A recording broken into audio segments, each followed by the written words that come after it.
Good morning. We are extremely pleased that you are here.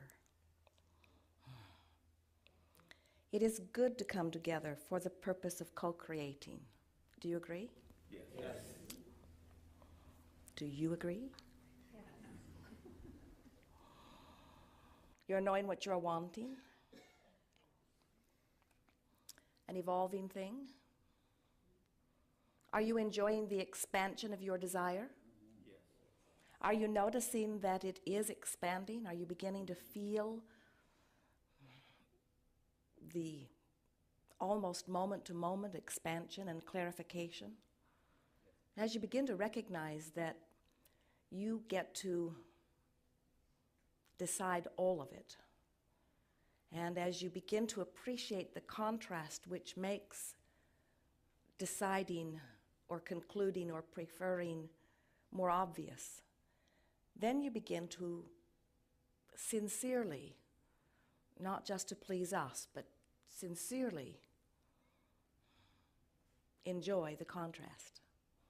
We always begin these gatherings by asking those manifestations that have not yet come about are still pleasing to you, yes? And some lie and say yes, others say no. But we want you to come to the place where you say yes and really mean it. Yes, there are things that I want that have not come into manifestation yet. There are things I want that I can't even see any way of them happening, but they are still refreshing and delightful to me. I still feel anticipation. I still feel encouraged. They still feel fresh and good to me. And we want that for you. We want your unfulfilled desires to feel good to you because, well, there are two reasons.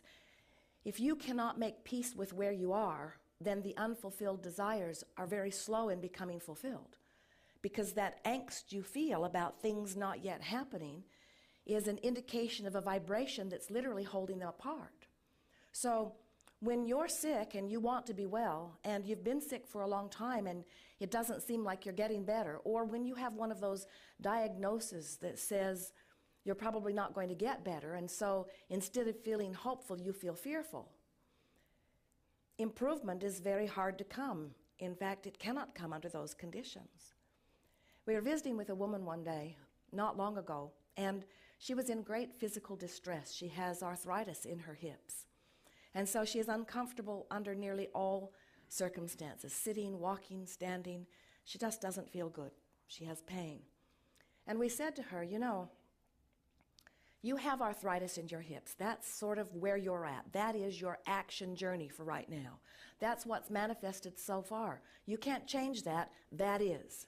Just like you might have a financial condition that you can't change right now. It is. It just is.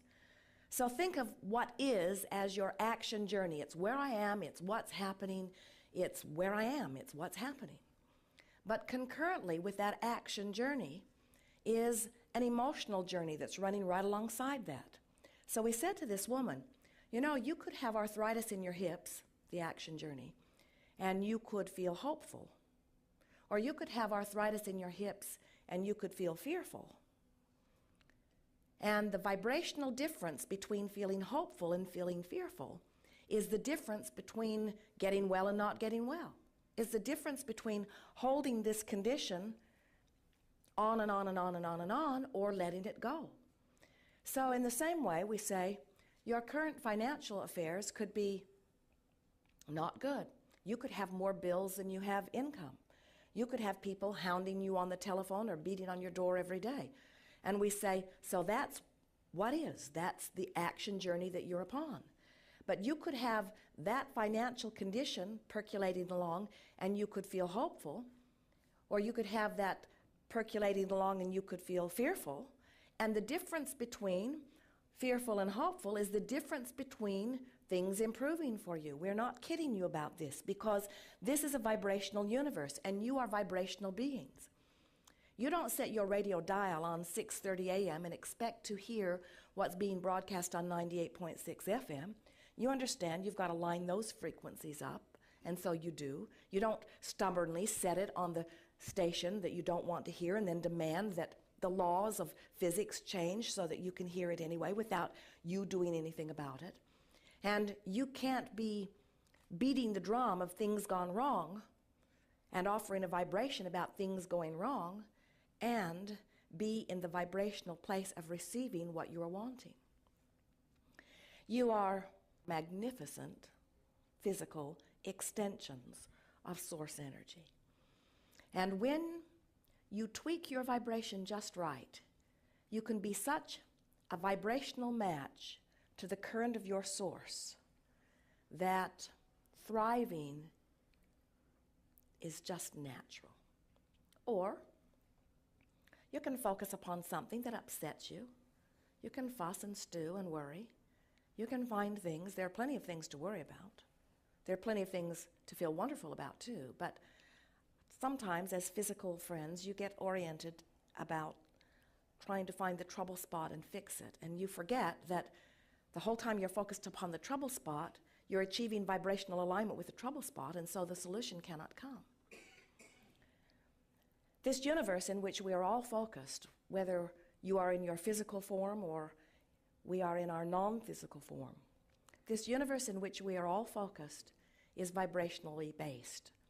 And it is managed, it's the best way of saying it, by a powerful law of attraction.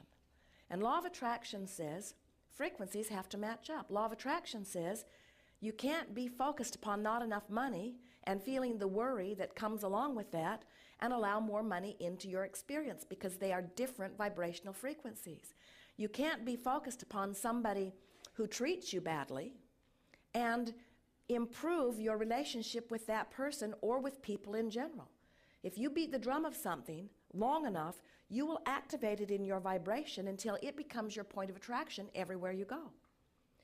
When you focus upon something, past, present, or future, and by focus we mean look at it, observe it, remember it, imagine it, anticipate it, ponder it, discuss it, remember it. When you focus, past, present, or future, whatever you're focused upon already has an active vibration. And when you focus upon it, that vibration becomes activated within you. If you activate that vibration often enough, it will become enough of your vibrational nature that we would call it a dominant vibration. That's what a belief is. Belief is just a thought you keep thinking. So when you activate something often enough that it becomes a dominant vibration in your vibrational offering, now law of attraction starts matching you up with things like it. Don't you notice that? You can get fixated on something, get it activated within you, and everywhere you go, there it is, wanted or unwanted. Law of attraction doesn't say, oh, you sweet one, we remember who you are, and so since we remember who you are, we'll only give you what we remember you to be. Law of attraction says, hey, whatever you got going in your vibration right now is what the universe is going to yield back to you. That's where that free will, that absolute freedom comes from. You are so free you can choose bondage. No one can vibrate for you. No one can get inside of you and offer your vibration. Yes, they can behave in certain ways, and as you observe their behavior, they may influence your vibration. But this gathering is about remembering and practicing the art of offering your vibration deliberately. We call it the art of allowing, and what it really is allowing your connection to who you really are. You're ready to go? What do you want to talk about?